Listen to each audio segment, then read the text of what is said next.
Hi, this is Lynn Wilson with Lynn Wilson Originals, and I'm back here to take the next step on this buffet, and that is to see if we can sand the top.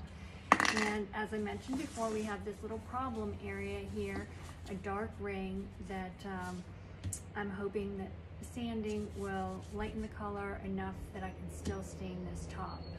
So I have two tools that I use when I sand. I have this DeWalt orbital sander that I really like. My next step will be to get some sort of a vacuum system so that I can sand in my basement, because even though it has this little bag, it still seems to kick up a lot of dust. You can see the dust falling out right now, actually. The other tool that I use, which I'm not as much a fan of, is this little Black & Decker mouse sander. It doesn't have the horsepower that the other one does. I don't know if horsepower is the right term, but it's just not as strong. And I seem to wear out the tips really fast, because that's what I'm trying to do. I'm trying to get into the tight spaces that the orbital can't get into. So when you're sanding furniture to refinish, you can start with a high grit, like a 60 or an 80. The lower the numbers, the higher the grit. And then you can work your way down through the numbers. Real woodworkers would take you all the way down, like 180, 150, or 60, 80, 100, 120. I don't go that detailed. I usually start with the 60, then I'll go down to maybe the 150, and then a 220. If you're staining, you never want to go any finer than 220, because you close up the wood and the stain doesn't stick. So I have those grits here in both of my sandpapers, but I'm going to start with the 60 right on this spot, because if I can't get rid of this, there's no point in going all the way down through the grits and trying to get a really nice surface.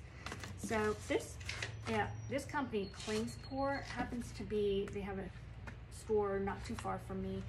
They're based in North Carolina, I believe, but their sanding paper is my absolute favorite. It stands up, it's not that expensive, and I think it comes from Germany. Yeah, country of origin, Germany.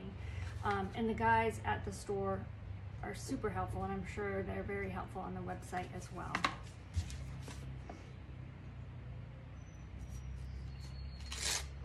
And when you're buying your sandpaper, make sure you get the right holes for your sander. Something I didn't know when I bought some at Lowe's. So it's gonna get a little loud.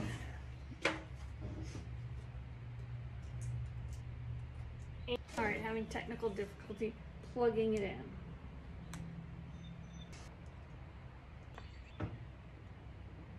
Okay, plan B is I'm gonna plug this into the wall.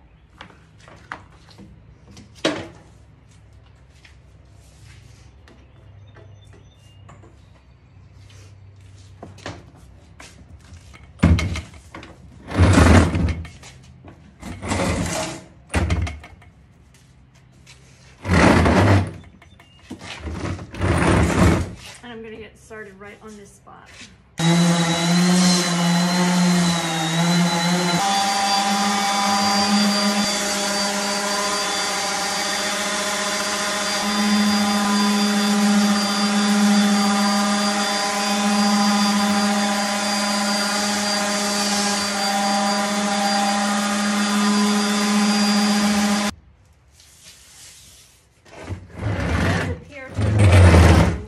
Lighter. I don't know if you can see that.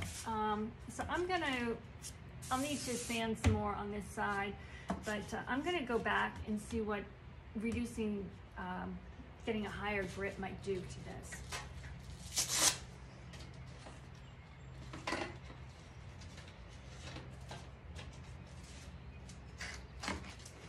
So the next one I'm gonna put on is U150.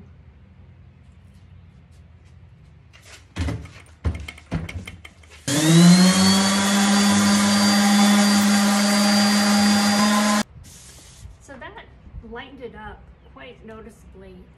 The other thing you might notice is when I turn my sander on and off, I always have it on the surface that I'm sanding. you won't, I think it prevents swirl marks, but when I turn it on and then put it on, I tend to not get it as even, so it's just a preference of mine. So let's see if the 220 gets into those grooves even better.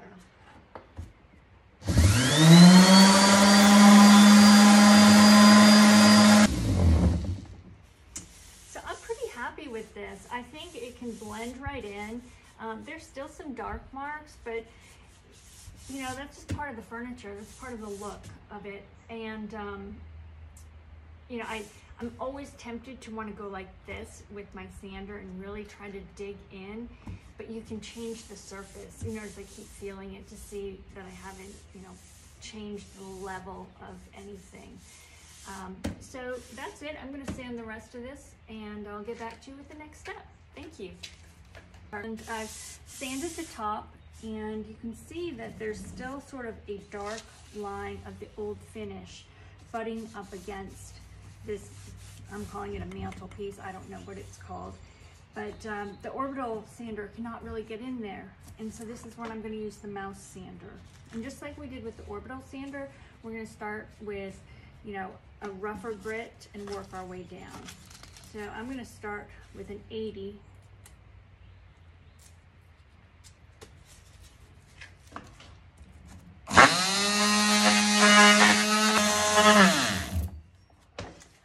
This is not one of my favorite sanders, but it gets the job done. So now I'll drop down to a 150 grit.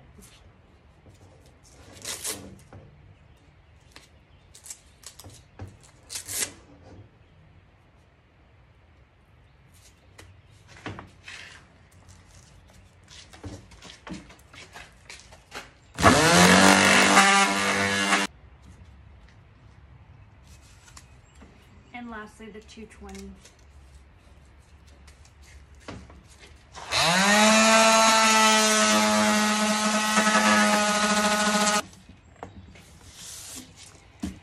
And that's that. There's still a little bit of a line, but it is lighter, and this piece has seemed to move, but there's some mechanisms in the back. This is the side that you actually can take off. This is the side that's been nailed on. So I think all I'll need to do is adjust this, and we'll be fine. So looking forward to doing the next step with you soon.